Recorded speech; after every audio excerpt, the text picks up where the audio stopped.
अस्सलाम वालेकुम dear students. हमने लास्ट वीडियो में बोहर का एटॉमिक मॉडल पढ़ लिया था। नेक्स्ट अब हमारे पास है जी ग्राउंड स्टेट और एक्साइटेड स्टेट। ग्राउंड स्टेट क्या है और एक्साइटेड स्टेट क्या, देखें। कोई भी हमने एटम का स्ट्रक्चर पढ़ा और एटम के स्ट्रक्चर में इस वक्त जो आपको सामने दिखाया गया ना वो नियॉन का एटॉमिक स्ट्रक्चर जो है वो बताया गया। अब इसमें जो है वो अगर आप देखें तो दरमियान में न्यूक्लियस है और इसके गिर्द 1 2 3 4 5 6 7 8 9 और 10 इलेक्ट्रॉन रिवॉल्व कर रहे हैं।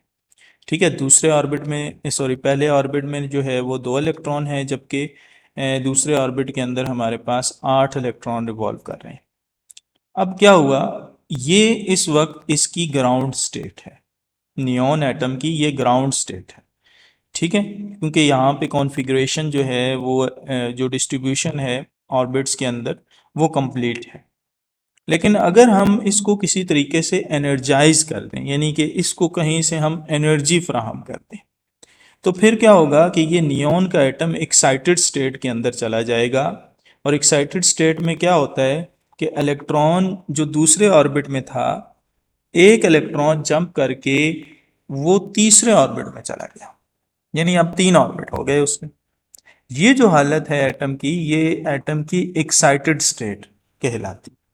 यानी ग्राउंड स्टेट के अंदर इलेक्ट्रॉन जो हैं उनकी एनर्जी कम से कम होती है, जबकि एक्साइटेड स्टेट के अंदर इलेक्ट्रॉन की एनर्जी ज़्यादा से ज़्यादा होती है। आसान लफ्ज़ों में, किसी एटम की ऐसी स्टेट जिसमें इलेक्ट्रॉन की जो एनर्जी है वो कम से कम हो, उसको हम ग्राउंड स्टेट कहते हैं। जबकि एक्साइटेड स्टेट एटम की वो स्टेट है जिसमें एटम के अंदर मौजूद इलेक्ट्रॉन की एनर्जी ज़्यादा से ज़्यादा हो। ठीक है, तो ग्राउंड स्टेट और एक्साइटेड स्टेट के अंदर ये फ़र्क है। तो the lowest energy level of particle is its ground state. कम से कम एनर्जी वाली हालत किसी भी पार्टिकल की, वो पार्टिकल चाहे इलेक्ट्रॉन है चाहे कोई और पार्टिकल है, उसकी लोएस्ट जो एनर्जी लेवल होगा वो कहलाएगा जी ग्राउंड स्टेट। और एक्साइटेड स्टेट क्या है?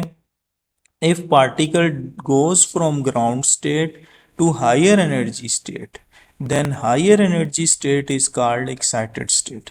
जब एक इलेक्ट्रॉन जो है वो ग्राउंड स्टेट से उठकर एक ऐसी स्टेट में चला जाए जो कि ज़्यादा एनर्जी वाली हो, तो उस ज़्यादा एनर्जी वाली स्टेट को हम कहते हैं एक्साइटेड स्टेट। ठीक है जी, तो ये ग्राउंड स्टेट और एक्साइटेड स्टेट में फ़र्क था।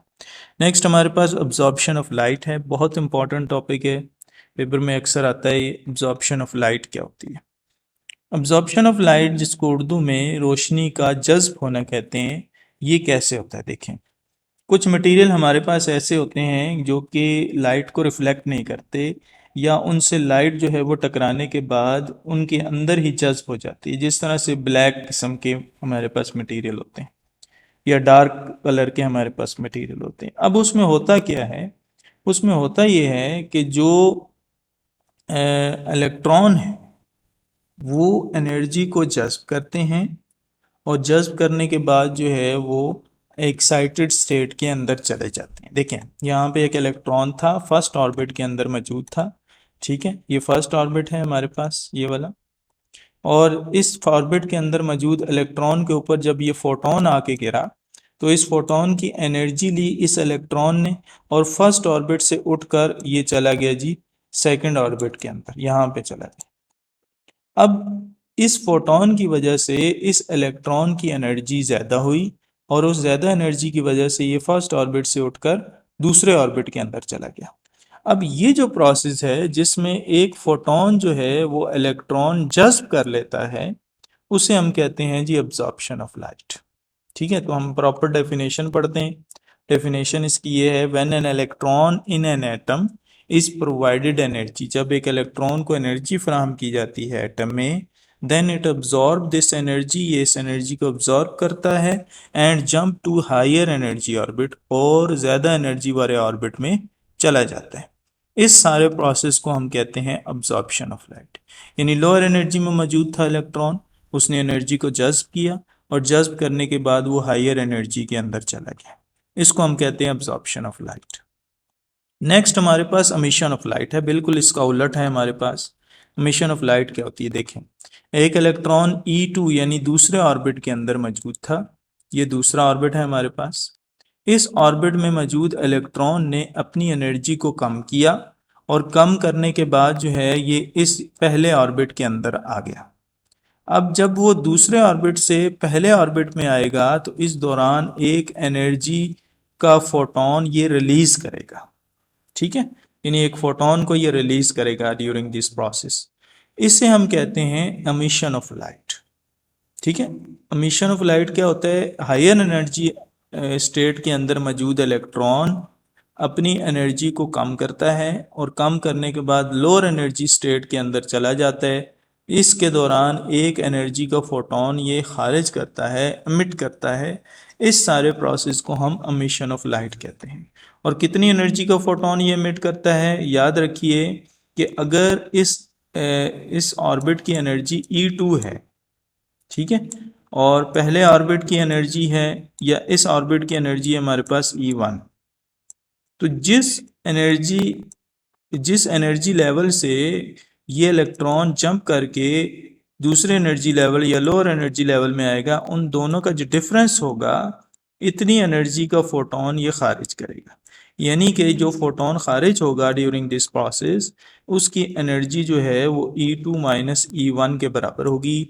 ये हमने पहले भी बोर के एटॉमिक मॉडल में इस चीज़ को पढ़ा था कि जब एमिशन हो या अब्जॉर्प्शन हो तो उस दौरान जो एनर्जी का फोटोन जज्ब हो या एमिट हो उसकी एनर्जी उन दोनों लेवल के एनर्जी लेवल के डिफरेंस के बराबर होगी। ठीक है, तो ये एमिशन ऑफ लाइट होता है। प्रॉपर डेफिनेशन इसकी देख लेते हैं। हमारे पास इसकी प्रॉपर डेफिनेशन आ जाएगी जी। When an electron from higher energy orbit to lower energy orbit, जब एक इलेक्ट्रॉन हायर एनर्जी ऑर्बिट से लोअर एनर्जी ऑर्बिट में जंप करता है तो फिर क्या होता है? देन लाइट इज एमिटेड, तो लाइट एमिट होती है। This is called emission of light, इसे हम एमिशन ऑफ लाइट कहते हैं। ठीक है जी, तो हमने अब्जॉर्प्शन पढ़ा, एमिशन पढ़ा, और इन दोनों के दरमियान क्या फ़र्क है वो भी हमने देखा। आज के लिए इतना ही, इंशाल्लाह हम नेक्स्ट वीडियो में आगे कंटिन्यू करेंगे। ओके जी, अल्लाह हाफ़िज़।